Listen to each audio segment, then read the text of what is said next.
এবারের বিশ্বকাপটা মানুষ বিতর্কের জন্য সব থেকে বেশি মনে রাখবে। চলতি আসরের কোয়ার্টার ফাইনালের প্রথম ম্যাচ মুখোমুখি হতে যাচ্ছে ফ্রান্স বনাম মরক্কো। প্রশ্ন হলো, এই ম্যাচও কি বিতর্ক থেকে মোটেও মুক্ত আছে? একদমই তা নয়। তার কারণ এই ম্যাচের যে কজন ম্যাচ অফিসিয়াল রয়েছেন প্রত্যেকেই আর্জেন্টাইন, এবং এটা নিয়েই অনেক বেশি বিতর্ক তৈরি হচ্ছে। কেন এত সবগুলো রেফারি আর্জেন্টাইন, সেগুলো নিয়ে বিস্তারিত বলবো। একই সাথে এই ম্যাচ নিয়ে বিস্তারিত একটু আলোচনা করা দরকার। এজন্যই প্রশ্নটা এখানে অনেক বড় যে ফিফা তুমি কার, মরক্কোর নাকি ফ্রান্সের? প্রথমে আপনি দুই দলের কম্বিনেশনের দিকে যদি আপনি একটু তাকান, তাহলে একটা বিষয় একেবারে পরিষ্কারভাবে যোগ্য দল হিসেবে তারা এসেছে। কিন্তু এত সুন্দর ফুটবল খেলার পরেও বিতর্ক যখন পেছনে লেগে যায় বা বিতর্কের একটা আভাস যখন অগ্রিম পাওয়া যায়, তখন আসলে দুঃখটা অনেক বেশি থেকে যায়। এটা খুব স্বাভাবিক একটা ব্যাপার। এই যে যেমন ধরুন, বিশ্বকাপের চলতি আসরে মুসলিম দেশগুলোর বিরুদ্ধে যা যা হয়েছে সেটা কে অস্বীকার করবে বলেন? বিতর্কের সূচনাটা যদি আপনি ইরানকে দিয়ে বলেন, তাহলে শেষটা এসে ঠেকবে মিশরের সাথে। এখন এই মিশরের পরে এখন বাকি আছে মরক্কো। মরক্কোর সাথে কি এই একই কাজ করবে ফিফা, বা যেগুলো করা হচ্ছে সেটাই কি করা হবে, নাকি সুযোগ বুঝে কিলিয়ান এমবাপের ফ্রান্সকে সরিয়ে দেওয়া হবে বা সুবিধা দেওয়া হবে? এই যে বিষয়গুলো আসছে, এই বিষয়গুলো কোনোটাই আপনি বিতর্ক থেকে মুক্ত করতে পারবেন না। শুরুতেই রেফারির যে আলোচনাটা, সেটা নিয়ে একটু কথা বলা যাক। আমার জানার ভুলও থাকতে পারে, তবে যতটুকু মনে হয় যে একটা ম্যাচ পরিচালনা করতে যতগুলো রেফারির প্রয়োজন হয়, সেই রেফারিগুলো একটা দেশেরই হবে এমনটা আসলে ঘটেনি। যদি ঘটে থাকে বা আপনাদের যদি জানা থাকে অবশ্যই জানাবেন। আর এই জন্যই প্রশ্নটা উঠেছে যে ফ্রান্স এবং মরক্কোর ম্যাচে সবগুলো রেফারি কেন আর্জেন্টাইন। আর এই জন্যই আপনাকে একটা বিষয় সবার আগে ক্লিয়ার করে নিতে চাই যে আসলে ফিফার রুলস বা নিয়মটা কি বলে রেফারি নিয়োগের ক্ষেত্রে। প্রথমত একটা ব্যাপার একেবারেই পরিষ্কার, সেটা হলো যেই দুই দেশ মাঠে নামবে বা খেলতে নামবে, এই দুই দেশের কোনো রেফারি ম্যাচ অফিসিয়ালস এই ম্যাচের দায়িত্ব পাবেন না।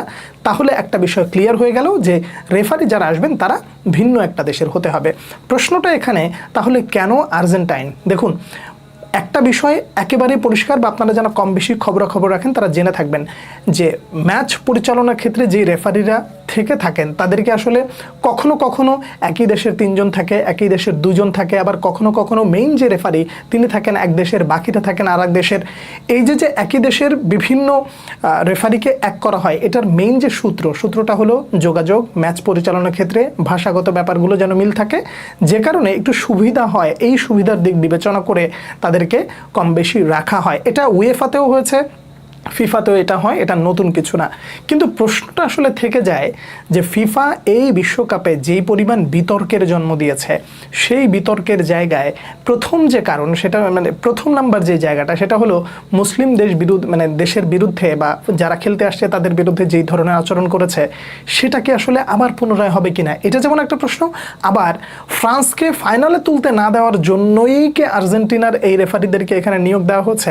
দেখুন, দুটোই আসলে ভ্যালিড কোশ্চেন, এবং এই ধরনের সন্দেহটা ওঠাটাই স্বাভাবিক। কিন্তু দিন শেষে সিদ্ধান্ত যেহেতু হয়ে গেছে, তাহলে আপনাকে এটা মেনে নিতে হবে যে আসলে কি হয়। উভয় দলকে ফ্রেশ ফুটবল খেলতে হবে এবং সব ধরনের বিতর্কের বাইরে গিয়ে অবশ্যই ম্যাচটা জয় নিশ্চিত করতে হবে।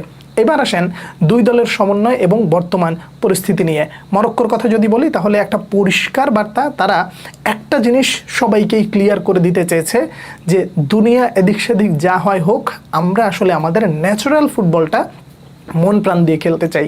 কেন আসলে এই চিন্তাটা বা এই ধরনের বার্তাটা তারা দিল, যদি এটা আপনি বুঝতে চান, তাহলে আপনাকে সবার আগে একটা বিষয় বুঝতে হবে, গত আসরটা তারা যেভাবে খেলেছিল আর এই আসরটা তারা কেমন খেলছে। আপনি এইটাকে যদি একটু করেন, তাহলে অনেক কিছু বুঝে আসবে। দেখুন, এই বিশ্বকাপের ঠিক কিছুদিন আগে মরক্কোর কোচ পরিবর্তন হয়ে গেছে। তো স্বাভাবিকভাবে নতুন কোচ যিনি আসেন, তিনি এসে তার ফরমেশন, তার প্র্যাকটিস, তার মেধা, তার প্লেয়ারদের সাথে তার সম্পর্ক, বন্ডিং, এই প্রত্যেকটা জিনিস সেট করতে একটু সময় লাগে। স্বাভাবিকভাবে অন্যান্য দেশে যেটা হয় সেটাই তো হওয়ার কথা, কিন্তু মরক্কো এই জায়গাটা একেবারেই ভিন্ন।